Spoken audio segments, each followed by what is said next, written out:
Captain Jake Morrison stood on the bridge of the exploration ship Aurora, watching the stars slowly drift past through the main viewing screen. He had been out here in deep space for 3 months now, mapping new star systems at the edge of known space. It was quiet work, but Jake liked it that way. After spending 10 years as a military officer, fighting in Earth's last colonial wars, the peace of space exploration suited him just fine. The Aurora was not a big ship. It carried only 20 crew members and was built for long-range surveys, not combat. Her sensors were the best Earth could build, and her engines could take her farther from home than any human ship had gone before. Jake had volunteered for this mission because he wanted to see what else was out there among the stars. Captain called Lieutenant Amy Foster from the communications station. "I'm picking up a transmission on the emergency frequencies. It's not from Earth." Jake turned toward her, feeling his pulse quicken. In all his months out here, they had never received any signals from alien sources. Earth had made contact with several alien species over the past 5 years, but those meetings had all happened much closer to home. "Put it through the main speakers," Jake ordered. The voice that came through was clearly not human. It spoke in accented English, but the tone was wrong somehow. Too musical, like someone singing, rather than talking. "This is Ambassador Kelvin of the Terran Republic, broadcasting on all known emergency channels. We are seeking immediate assistance from any species willing to help us. Our worlds are under attack and we are losing the war. Please respond if you can hear this message. Time is running out." Jake looked around at his crew. They all stared back at him with wide eyes. First contact protocols said they should record the message and send it back to Earth Command immediately. But something in the alien's voice made Jake hesitate. "Open a channel," he told Amy. "Captain said his second-in-command, Commander Nick." "Sullivan, are you sure about this? We don't have authorization to make contact." "Someone's asking for help," Jake replied. "We can at least listen." Amy nodded and opened the channel. "This is Captain Jake Morrison of the Earthship Aurora. We received your message, Ambassador Kelvin. What kind of help are you looking for?" The response came quickly, as if the alien had been waiting by his radio. "Captain Morrison, thank you for responding.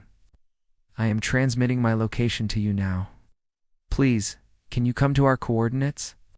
I will explain everything when you arrive, but I must warn you, it may be dangerous. We are being hunted." Jake looked at his navigation officer, Lieutenant Carol Hayes. She checked her instruments and nodded. "The coordinates are about 6 hours away at maximum speed, Captain. It's still within our patrol area. Set course," Jake ordered. Then he spoke into the communications system again. "We're on our way, Ambassador Kelvin. Expect us in 6 hours." During the journey, Jake gathered his senior officers in the small conference room. The Aurora carried only basic defensive weapons, nothing that could handle a real fight. If they were flying into a war zone, they needed to be careful. "What do we know about the Terran Republic?" Jake asked Dr. Helen Wright, the ship's science officer. Helen pulled up files on her computer. "Tablet. Not much. They made first contact with Earth about 2 years ago. Very peaceful species. They live on garden worlds with light gravity and thin atmospheres. Their technology is more advanced than ours in some areas, especially energy shields. In faster-than-light communication. And they're losing a war," Nick asked. "Who could be beating them?" "That's what we need to find out," Jake said. When the Aurora arrived at the coordinates, they found a single alien ship waiting for them. It was beautiful in a way that human ships were not, instead of the harsh angles and gray metal that Earth favored. The Terran vessel looked almost like it had been grown rather than built. Its hull curved in smooth lines, and it glowed with a soft blue light.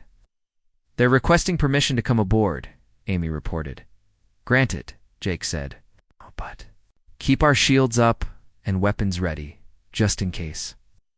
Ambassador Kelvin looked exactly like the pictures Jake had seen in the first contact files. He was tall and thin, with pale blue skin and large eyes that seemed to hold too much sadness. He wore flowing robes that seemed to shift color in the light, and he moved with a grace that made Jake feel clumsy by comparison. "Captain Morrison," Kelvin said, his voice carrying that same musical quality they had heard over the radio. "Thank you for coming. I know this must be strange for you." "What's this about a war?" Jake asked directly. He had learned that most aliens appreciated human straightforwardness. Kelvin's expression grew even sadder. "We are facing extinction. Captain, for the past 2 years, the Vorthok Empire has been expanding into our space. They are a warrior species, much more aggressive than any of us in the coalition of worlds expected. They do not negotiate. They do not accept surrender. They simply destroy everything in their path." The alien activated a small device, and a holographic display appeared in the air between them. It showed a map of local space, with different colored areas marking various alien territories. "These red areas are Vorthok space," Kelvin explained. "As you can see, they have grown significantly in the past year. Each of these worlds they have taken was once home to millions of beings. They are empty, their populations either dead or enslaved." Jake studied the map. The red areas were indeed large, and they seemed to be growing toward the blue sections marked as coalition space. "What about your military?" Jake asked. "Surely you have ships and weapons to fight back." "We do," Kelvin said. "The coalition has assembled the largest fleet in our history. But the Vorthok have weapons we cannot match. Their ships can destroy our shields in seconds. Their soldiers fight with a brutality that we have never encountered. Every battle we fight, we lose more ships and more lives." "How many worlds have they taken?" Dr. Wright asked. 12 inhabited systems," Kelvin replied. "Billions of lives lost, and they show no signs of stopping. Our intelligence suggests they will reach the core worlds of the coalition within 6 months. When they do, it will be the end of our civilization." Jake felt a chill run down his spine. He had seen war before, but the scale Kelvin was describing was beyond anything humanity had experienced. "What do you want from us?" Jake asked. "The Coalition Council has authorized me to make contact with any species that might be willing to help us," Kelvin said. "We know humans are new to galactic politics, but you have ships and weapons. More importantly, you have something we have lost." "What's that?" "Hope," Kelvin said simply. "We have tried everything we know how to try. Our best military minds have developed strategies that the Vorthok counter easily. Our most advanced weapons barely scratch their ships. We are a peaceful people, Captain Morrison. We have lived in harmony for thousands of years. We do not know how to fight this kind of war." Daig looked around at his officers. He could see the same thoughts in their eyes that were running through his own mind. Earth had been looking for a way to establish itself in galactic politics. This could be the opportunity they had been waiting for. But it could also be a disaster that would drag humanity into a war they were not prepared for. "I'll need to contact Earth Command," Jake said finally. "This decision is too big for me to make alone." "Of course," Kelvin said. "But please, Captain, do not take too long. Every day we delay, more worlds fall to the Vorthok. Soon there may be nothing left to save." After the Terrian ambassador returned to his ship, Jake stood alone on the bridge, staring out at the stars. Somewhere out there, an entire civilization was fighting for its survival, and they were asking humanity for help. He opened a communication channel to Earth. It would take several hours for his message to reach home, and several more for a reply to come back. But he knew what he had to do. "Earth Command, this is Captain Jake Morrison of the Aurora. I have urgent information that requires immediate attention from the highest levels of government. We may have found our place among the stars, but it's going to cost us." Admiral Lisa Carter sat in the emergency meeting room deep inside Earth Command headquarters. The message from Captain Morrison had arrived 6 hours ago. She had spent that time reading every file Earth had on alien species and galactic politics. Now she faced the most important decision in human history. Around the table sat the other members of Earth's Defense Council. General Kevin Brooks commanded the ground forces. Admiral Sam Rodriguez ran the Space Navy. Dr. Helen Wright had been called back from her research station to serve as their expert on alien biology. Each of them looked as serious as Carter felt. "Let me make sure I understand this correctly," General Brooks said, reading from his tablet. "An alien government is asking us to help them fight a war against another alien government. A war they are losing badly." "That's right," Carter replied. Captain Morrison sent detailed recordings of his conversation with this ambassador, Kelvin. coalition of worlds is facing complete destruction within 6 months. And what do we get out of this? Admiral Rodriguez asked. Besides getting involved in someone else's war? Dr. Wright leaned forward. According to the data Morrison sent, this could be our chance to establish Earth as a major power in galactic politics. Right now, most alien species see us as newcomers who don't matter much. If we help save the coalition, that changes everything. Or we get destroyed along with them, Brooks pointed out. Carter stood up and walked to the large display screen on the wall. She activated it, showing a map of local space based on the information from Ambassador Kelvin. Look at this expansion pattern, she said, pointing to the red areas marking Vorthok territory. They're not just conquering the coalition, they're heading in our direction too. Even if we stay out of this war, we'll probably face them eventually. Better to fight them now while we have allies, Rodriguez agreed. But what can we actually do? Our fleet is designed for exploration and colony defense, not major warfare. Dr. Wright pulled up another file on her tablet. I've been studying the biological data on both species. Etarians and most coalition members evolved on what they call garden worlds, like gravity, thin atmospheres, very stable climates. The Vorthok are similar, though they come from a slightly harsher environment. What's your point? Brooks asked. My point is that none of them evolved on anything like Earth, Wright said. Look at these gravity measurements. Most coalition worlds have gravity about 60% of Earth normal. The Vorthok homeworld is only slightly higher. Their atmospheric pressure is about half of ours. Carter began to understand where the scientist was going. They're saying they're physically weaker than humans? Much weaker, Wright confirmed. But it's not just physical strength. Look at their military tactics based on Morrison's recordings. They fight at extreme long range with energy weapons. It's very precise, very controlled. They follow strict rules of engagement. Like a chess game, Rodriguez said. Exactly. But humans don't fight like that. We evolved as hunters on a world that tried to kill us every day. We're used to close combat, to taking risks, to adapting quickly when plans go wrong. General Brooks was studying the data more carefully now. Their soldiers can't handle the kind of punishment human soldiers are trained for. And they've never faced an enemy that doesn't follow their rules. There's something else, Wright continued. According to the files, most galactic species consider Earth a Class 12 death world. That's almost unheard of. Most inhabited worlds are Class 2 or 3 at most. What does that mean? Carter asked. It means our planet would kill most aliens within hours of arriving, Wright explained. The gravity would crush them, the atmosphere would poison them, the weather would freeze or cook them. The fact that humans not only survived on Earth, but became the dominant species, makes us unique in the galaxy. Carter felt a smile forming on her face. So we're the scary monsters from the Nightmare Planet. In their eyes, yes. And they don't know it yet. The meeting continued for another 2 hours as they discussed the practical aspects of mounting an interstellar military campaign. Earth shipyards could be converted to build warships, but it would take time. Their existing fleet was small and lightly armed by military standards. We need to send an advance force first, Carter decided. A small fleet to make contact with the coalition and assess the real situation.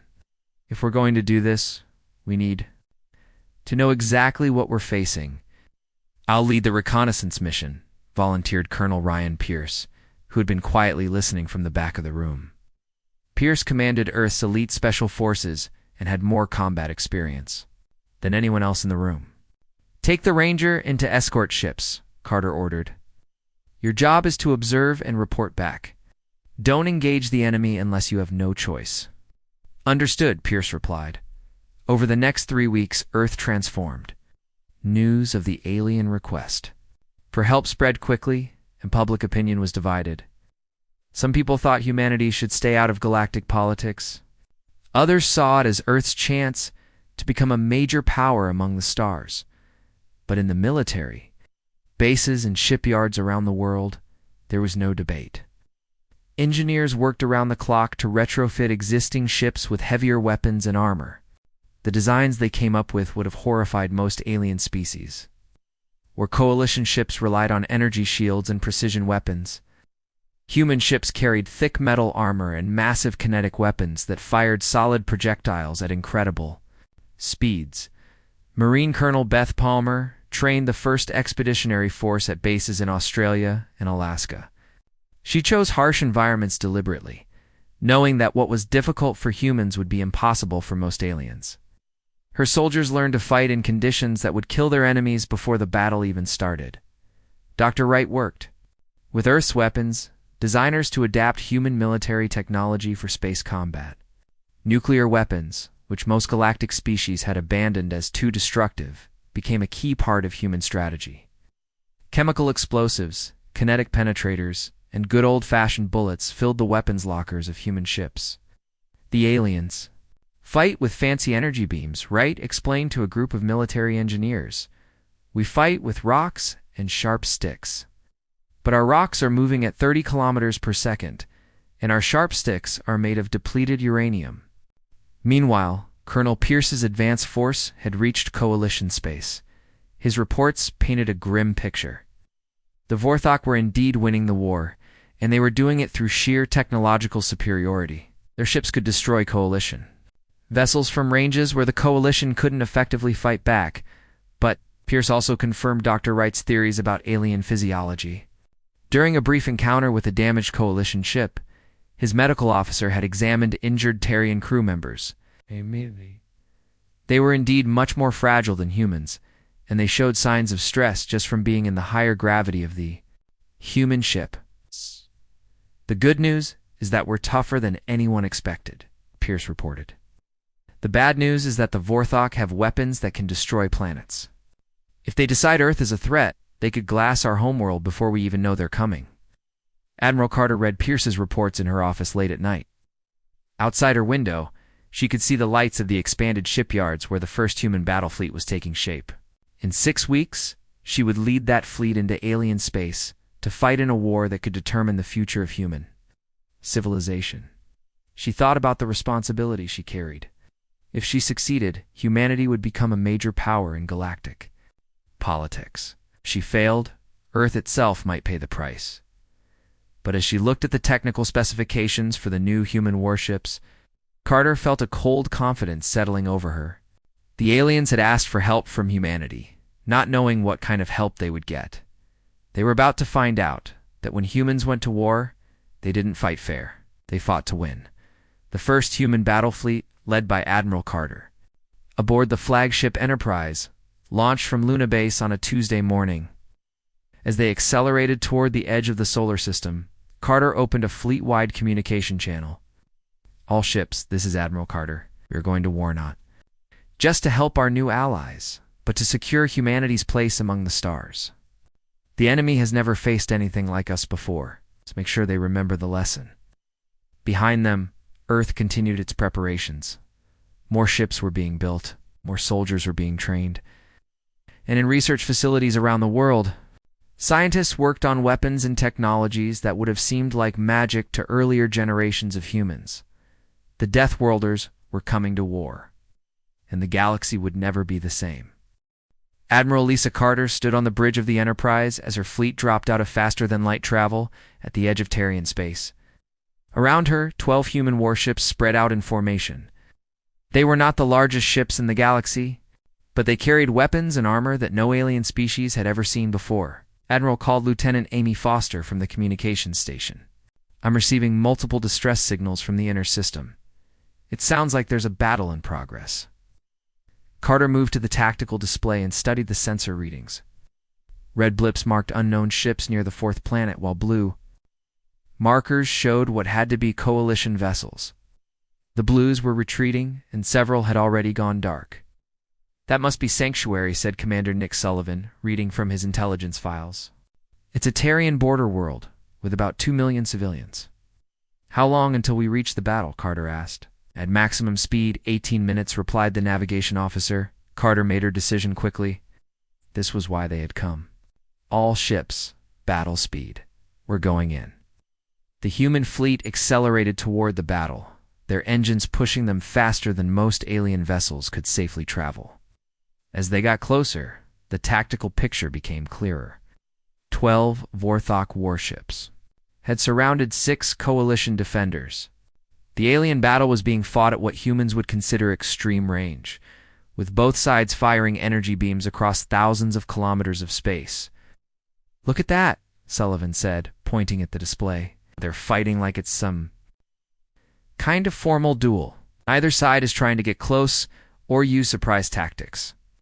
Carter nodded. Dr. Wright's briefings had prepared her for this.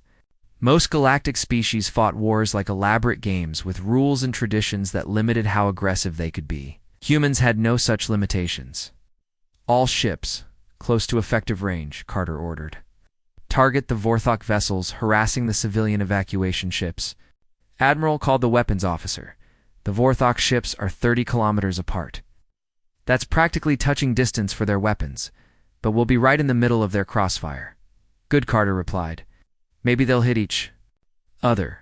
The human ships charged into the battle like wolves attacking a formal military parade. The Vorthok and Coalition forces both stopped firing, apparently confused by the humans' suicidal approach. At ranges where energy weapons could burn through most ship armor in seconds, human vessels opened fire with their kinetic weapons. The first railgun salvo from the Enterprise struck a Vorthok cruiser amidships. The solid metal projectile, moving at 30 kilometers per second, punched through the alien ship's energy shields like they weren't there. The second salvo broke the ship in half. "My God," whispered the tactical officer. "Their shields didn't even slow us down." More human ships joined the attack. Missiles launched from every human vessel, their nuclear warheads guided by targeting systems that had been designed for combat in Earth's chaotic atmosphere. The Vorthok ships, designed to fight at long range with precise energy weapons, had no defense against the swarm of high-speed projectiles. In 6 minutes, the human fleet had destroyed 8 Vorthok warships and forced the other 4 to retreat. The Coalition ships hung in space, apparently too shocked to move. Admiral Weir, receiving a transmission from the lead Coalition ship, Amy reported, "Put it through." The voice that came over the speakers was the same musical tone Jake Morrison had heard from Ambassador Kelvin, but this one sounded stunned. "Unknown vessels. This is Captain Zeth of the Tarian defense ship Harmony. We... We thank you for your assistance. But what you just did should have been impossible. How did you penetrate their shields?" Carter smiled grimly. "Captain Zeth, this is Admiral Lisa Carter of the Earth Defense Force. We're here to help. And we don't use energy shields." "You don't use shields? But how do you survive in combat?" "We use armor. Lots of it." The human fleet escorted the surviving Coalition ships to the space station Unity, where Ambassador Kelvin was waiting with other Coalition leaders. The station was beautiful, like everything the aliens built, but it was also fragile-looking. Carter doubted it could survive a serious attack. When she met the alien leaders in person, Carter was struck by how delicate they all seemed. Ambassador Kelvin introduced her to High Counselor Zethan of the Crystalline Confederation and Fleet Admiral Vox of the Aquarian Defense Force. All 3 aliens moved carefully in the station's artificial gravity, which was set to Earth normal at Carter's request. "Admiral Carter," Kelvin said, breathing heavily from the effort of walking, "your arrival has given us hope for the first time in months. But I must ask, how did your ships destroy Vorthok vessels so easily? Our best weapons barely scratched there." Hole's Dr. Wright, who had come aboard the station with Carter, stepped forward. "It's a matter of different approaches to warfare. Your species and the Vorthok fight with energy weapons that rely on precision and efficiency. We fight with kinetic weapons that rely on raw force." High Counselor Zethan tilted his head in confusion. "Kinetic weapons?" "At your enemies. It's very heavy things, very fast," Wright confirmed. "A metal slug weighing 50 kilograms and moving at 30 kilometers per second. Carries more energy than most of your ship's power plants produce in an hour." "But that's so crude, Fleet Admiral," Vox said. "Surely there are more elegant solutions." Wright smiled. Elegant. "Elegant doesn't matter when you're trying to survive. On Earth, the elegant species usually ended up as food for the crude ones." Carter pulled up a holographic display showing Earth's solar system. "Gentlemen, I need you to understand something important. My species comes from what you classify as a Class 12 death world. Most of you have never even seen a Class 5 world. The aliens stared at the display, their large eyes growing even wider. The gravity on our homeworld is nearly twice what you're comfortable with, Carter continued. Our atmosphere is so thick and reactive that it would poison most of you within minutes. Our weather includes storms that can level cities and temperature swings that would kill your entire crew. How is that possible? Zethan whispered. How does anything survive on such a world? By being tougher than everything trying to kill us, Wright answered. Humans evolved as persistence hunters. We chased our prey for hours or days until it collapsed from exhaustion. We learned to work together in groups, to adapt to changing situations, and to never give up. Ambassador Kelvin was studying data files on his personal device. According to our biological databases, your species should not exist. The conditions you describe would prevent the evolution of intelligent life. Your databases are wrong, Carter said simply. And that's going to be a problem for the Vorthok? Over the next 3 days, Carter and her officers met with coalition military leaders to plan their next moves. The aliens had detailed intelligence about Vorthok forces and tactics, but they had never been able to use that information effectively. They always attacked the same way, explained General Vex, a beetle-like alien from the Hive worlds. Long-range energy bombardment followed by precision strikes against our command ships. Very orderly, very predictable. Perfect, said Colonel Ryan Pierce, who had arrived with additional human forces. Predictable enemies are easy to beat, but they have superior technology, Admiral Vox protested. Their shields, their weapons, their ships, everything is more advanced than ours. Technology isn't everything, Pierce replied. During our first meeting with the Vorthok, I want to see how they react when someone doesn't follow their rules. The opportunity came sooner than expected. A Vorthok scouting force entered the system, apparently investigating what had happened to their patrol ships. 5 enemy vessels approached the station cautiously, following standard reconnaissance protocols. There. Staying at maximum sensor range, reported the station's tactical officer. Very careful, very professional. Not for long, Carter said. She opened a channel to her fleet. All ships prepare for attack run. We're going to introduce ourselves properly. Lieutenant Commander Chris Bailey was piloting the fighter Hawk 1 when the human attack began. He led 24 aerospace fighters in the first human fighter assault against Vorthok forces. The alien interceptors that came out to meet them flew in perfect formation, following textbook tactics that would have been beautiful to watch if Bailey hadn't been trying to kill them. Flight leader to all units, Bailey said over the radio. Break formation and go hunting. Show them how we do things on the night side of Earth. As the human fighters scattered like wolves breaking from a pack. Instead of the orderly engagement the Vorthok expected, they found themselves dealing with individual pilots who attacked from unpredictable angles, used terrain features for cover, and seemed willing to take risks that no sane pilot would consider. Bailey rolled his fighter through a move that would have torn apart most alien aircraft, putting himself directly behind a Vorthok interceptor. The alien pilot, following standard evasion protocols, began a gentle turn that would eventually shake his pursuer. Bailey didn't wait, fired a short burst from his kinetic guns, and the Vorthok fighter exploded. This is too easy, he reported. They fly like they're afraid to break their ships. War Commander Zephyx stood in the command center of his flagship Dominator, studying the reports from his scouts with growing anger. The humans had appeared from nowhere and destroyed 12 of his ships in 2 separate battles. No enemy had ever achieved such victories against Vorthok forces. Show me the battle recordings again, he ordered his tactical officer. The holographic display showed the human attack on his patrol fleet. Zephyx watched as the primitive-looking human ships charged directly into Vorthok weapons fire, taking hits that should have destroyed them. Their crude kinetic weapons punched through energy shields that had protected Vorthok vessels for centuries. How is this possible? Zephyx demanded. Their technology appears inferior to ours. Their ships look like metal boxes with engines attached, yet they destroyed our most advanced cruisers. Sir, replied his intelligence officer, we have received new data about these humans. They come from what the Coalition species classify as a Class 12 death world. Such worlds are considered uninhabitable by most galactic species. Zefix turned to stare at the officer. Class 12? It cannot be correct. Nothing intelligent evolves on such worlds. The data appears accurate, sir. The human homeworld has gravity almost twice our standard atmospheric pressure that would crush most species and environmental conditions that would be lethal to our soldiers within hours. For the first time in his military career, War Commander Zefix felt something he had never experienced before. Fear, not fear of death, which was expected in warfare, but fear of the unknown. The Vorthok Empire had conquered 43 species. Across 200 worlds, all of those species had fought according to established galactic conventions.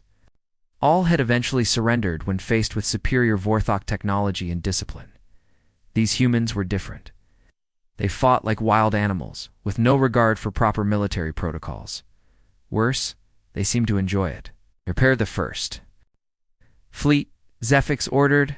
We will crush these humans before they can spread their madness to other species. Deploy all available forces to the Meridian Nebula. If the humans want a war, we will give them one they will never forget. Admiral Carter received the intelligence reports about Vorthok fleet movements while she was planning the evacuation of 3 threatened coalition worlds. The enemy was massing their forces for what appeared to be a decisive battle. They're bringing everything they have, reported Colonel Pierce, studying the sensor data. 48 heavy cruisers, 16 battleships, and their command flagship, plus fighter squadrons and support vessels. It's the largest Vorthok fleet ever assembled. Carter nodded grimly. They want to make an example of us. Show the galaxy that humans can be beaten like everyone else. Can we handle that many ships? Asked Commander Sullivan. We're about to find out, Carter replied. But we're not fighting this battle the way they expect. Send orders to all human vessels. We're going to make the Vorthok come to us. The Battle of Meridian Nebula began when the massive Vorthok fleet entered the star system where Carter had positioned her forces. The humans had only 18 ships, compared to the enemy's 64, but they had chosen their battlefield carefully. The nebula itself provided cover for smaller vessels and interfered with long-range sensors. More importantly, it forced both fleets to fight at closer range than the Vorthok preferred. Carter had positioned her ships near the evacuation routes, making it impossible for the enemy to attack without risking civilian casualties. They're forming up in standard battle formation, reported the tactical officer. Battleships in the center, cruisers on the flanks, fighters providing screening. Of course they are, Carter said. They always do the same thing, Sullivan signaled. The fleet execute Plan Wolfpack. Instead of meeting the Vorthok formation head-on, the human ships scattered like leaves in a storm. Some headed deeper into the nebula, others accelerated toward the enemy flanks, and a few seemed to retreat entirely. 2 Vorthok observers. It looked like the human formation had simply fallen apart. War Commander Zefix watched the human ships scatter and felt a moment of satisfaction. See, when faced with superior numbers, even these Deathworld savages break and run, while ships pursue and destroy. But as the Vorthok fleet spread out to chase individual human vessels, they fell into Carter's trap. The nebula that provided cover for human ships also broke up the Vorthok formation. Instead of one massive fleet fighting another, the battle became a series of smaller engagements, where human advantages in close combat could be used effectively. Captain Maria Santos commanded the destroyer Wolfpack, one of 3 human ships that had seemed to retreat from the battle. As the Vorthok cruiser Conquest pursued her deeper into the nebula, Santos waited until the perfect moment. All stop, she ordered. Rotate ship and prepare for ramming speed. The Wolfpack spun around so quickly that the pursuing Vorthok ship overshot its position before the alien captain could react. Santos had her destroyer accelerating back toward the enemy vessel at maximum speed, all weapons firing. The collision between the 2 ships would have horrified most galactic species. The Wolfpack's reinforced bow struck the Conquest amidships, crushing through armor plating and into the enemy ship's power core. Both vessels exploded in a ball of fire that lit up the entire nebula. Wolfpack 2, all units, Santos transmitted. In her final message, target eliminated. Good hunting. Similar battles played out throughout the nebula as human ships used tactics no alien species had ever developed. They rammed enemy vessels, fired weapons at point-blank range. and seemed willing to sacrifice themselves to destroy superior numbers of opponents. Major Tony Clark led the first human boarding action in galactic history when his marine assault shuttle docked with the Vorthok flagship Dominator. The Vorthok crew, accustomed to fighting their wars at a distance with clean energy weapons, had never faced infantry combat inside their own ship. "Breach charges ready," Clark reported to his squad as they prepared to cut through the enemy ships. "Hull, remember, these aliens have never seen close combat before. Use that fear." The human marines blasted through the Dominator's outer armor and charged into the corridors beyond. The Vorthok soldiers they encountered were tall and strong by the standards of most galactic species, but they moved slowly in their heavy armor and fought with weapons designed for open battlefields, not narrow ship corridors. Clark's marines carried assault rifles, grenades, and combat knives. More importantly, they had trained for exactly this kind of fighting on Earth, where close-quarters combat was a normal part of military operations. Contact Front called Sergeant Pete Robinson as a squad of Vorthok soldiers appeared at the far end of a corridor. The aliens fired their energy weapons, but the beams were designed for precise long-range targeting. In the chaos of a shipboarding action, most of their shots missed. The human marines rushed forward, firing their kinetic weapons as they ran. The Vorthok soldiers, shocked by the humans' willingness to charge directly into enemy fire, began to retreat. That retreat turned into a panic as more human marines appeared behind them. "They're running," Robinson reported with amazement. "The aliens are actually running away from us." Within an hour, Major Clark's marines had captured the Dominator's bridge. War Commander Zefix, wounded and surrounded by human soldiers who seemed impossibly tough and aggressive, found himself face to face with creatures from his worst nightmares. "Surrender your fleet," Clark demanded, pointing his rifle at the alien commander. Zefix looked around at his bridge crew, all of whom had been stunned or wounded by the human assault. He had never imagined that warfare could be so brutal, so personal. These humans fought like wild beasts, yet they showed discipline and tactical skill that impressed even him. I surrender," Zefix said, the words bitter in his mouth. "Call off your warriors. We yield." The surrender of the Vorthok flagship sent shockwaves through the enemy fleet. Ships that had never retreated from any battle began pulling back from combat, their crews demoralized by what they had witnessed. Some Vorthok captains, unable to accept defeat, tried to ram human vessels in suicide attacks, but most simply fled the battlefield. Admiral Carter stood on the bridge of the Enterprise, watching the remnants of the once mighty Vorthok fleet retreat into deep space. Around her, human ships were picking up survivors and providing aid to damaged coalition vessels that had joined the battle. "Admiral," reported Commander Sullivan, "we've received surrender signals from 12 more Vorthok ships. They're requesting permission to withdraw from coalition space." "Granted," Carter said. "But make sure they understand that any Vorthok ship found in coalition territory after today will be destroyed without warning." Dr. Wright approached Carter with a data tablet full of reports from the battle. "The psychological impact seems to be as important as the tactical victory," she said. "The Vorthok have never faced an enemy that fights this way. To them, we must seem like demons from their darkest myths." Carter nodded. "Good fear will keep them away better than any peace treaty." As news of the human victory spread throughout the galaxy, species that had cowered before Vorthok might began to see new possibilities. The humans, unknown newcomers from a world most aliens considered uninhabitable, had done what the mighty coalition could not do. They had made the Vorthok afraid. War Commander Zefix sat in the detention cell aboard the human ship Enterprise, staring at the walls that seemed impossibly thick compared to Vorthok ship construction. Everything about human technology was crude and heavy, yet it had proven devastatingly effective against the most advanced fleet in Vorthok history. 3 days had passed since his capture, and Zefix had spent that time trying to understand how his empire had been defeated by a species that barely qualified as spacefaring. By galactic standards, the humans had given him access to their databases about Earth and human history, and what he read there terrified him more than any weapon. Admiral Carter entered the cell, followed by 2 human guards who looked relaxed but alert.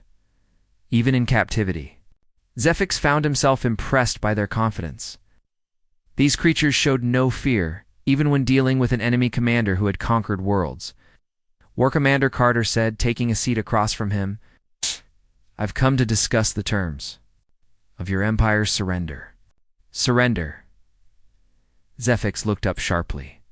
"I surrendered my fleet, not my Empire. The Vorthok have never surrendered to anyone." "That was before you met humans," Carter replied calmly. "Your government contacted us yesterday. They're ready to negotiate." Zefix felt his world crumble. The Vorthok Empire had been built on the idea that they were the strongest species in the galaxy. If that was no longer true, what did they have left? "How?" he asked quietly. "How did you defeat us so easily?" "Our technology is superior. Our ships are more advanced. Our weapons should have destroyed your primitive vessels." Carter leaned back in her chair. "Your mistake was thinking that technology wins wars. Technology helps, but wars are won by the species that wants victory more than the other side wants to survive. But your tactics, your willingness to sacrifice ships and crews..." Zefix shook his head. "No civilized species fights that way. We're not civilized by your standards," Carter agreed. "We're predators from a world that tried to kill us every day for millions of years. We learned to hunt in packs, to never give up, and to use every advantage we could find. Your species learned to build beautiful ships and fight elegant battles. When those two philosophies met, only one could survive." Zefix was quiet for a long moment. Then he asked the question that had been haunting him since his capture. "What will you do to my people? Will you conquer our worlds like we conquered others?" "No," Carter said, surprising him. "We didn't fight this war to build an empire. We fought it to protect our friends and establish our place in galactic politics. Your people can keep their worlds, but the empire is over. No more conquest. No more expansion. Any Vorthok ship that attacks Coalition worlds will be destroyed. And if we refuse..." Carter's expression grew cold. "I'll show you what human warfare really looks like. What you saw at Meridian Nebula was just a small taste. If you force us to bring our full military power to bear, there won't be a Vorthok Empire left to negotiate with." The peace negotiations took place on the neutral world of Nexus Prime, the Coalition's diplomatic center. Representatives from dozens of species gathered to witness the end of the war that had threatened to destroy galactic civilization. Ambassador Kelvin led the Coalition delegation, still moving carefully in the planet's gravity, but looking healthier than he had in months. High Counselor Zethan and Fleet Admiral Vox stood beside him, along with representatives from every species that had suffered under Vorthok rule. The Vorthok delegation was smaller and subdued. They had arrived in ships that showed obvious battle damage, and their representatives moved like beings who had seen their entire worldview shattered. But it was the human delegation that drew the most attention. Admiral Carter led a team that included Dr. Wright, Colonel Pierce, and the newly promoted Ambassador Jake Morrison. The aliens in the Great Assembly Hall stared at them with mixtures of respect, fear, and curiosity. "The terms are simple," Carter announced when the formal negotiations began. "The Vorthok Empire will withdraw from all conquered territories. They will pay reparations to the species they enslaved, and they will accept permanent monitoring by Coalition forces to ensure they never again threaten galactic peace." The lead Vorthok negotiator, Prime Minister Vex, stood to respond. He was an impressive figure by galactic standards, tall and powerful looking, but next to the humans, he seemed somehow diminished. "These terms are harsh," Vex said. "You ask us to abandon everything our empire has built." "Your empire was built on murder and slavery," Ambassador Morrison replied firmly. "We're giving you the chance to build something better. Take it." Dr. Wright stood and activated a holographic display showing Earth's solar system. "Prime Minister Vex, let me explain something about human history. A species has fought thousands of wars over our planet's surface. We've developed weapons that could destroy our entire world. We've learned to kill each other in ways that would horrify most galactic species." The alien delegates shifted uncomfortably as the display showed images of human conflicts throughout history. "But we've also learned something else," Wright continued. "We've learned that peace is more valuable than conquest. That cooperation is stronger than domination.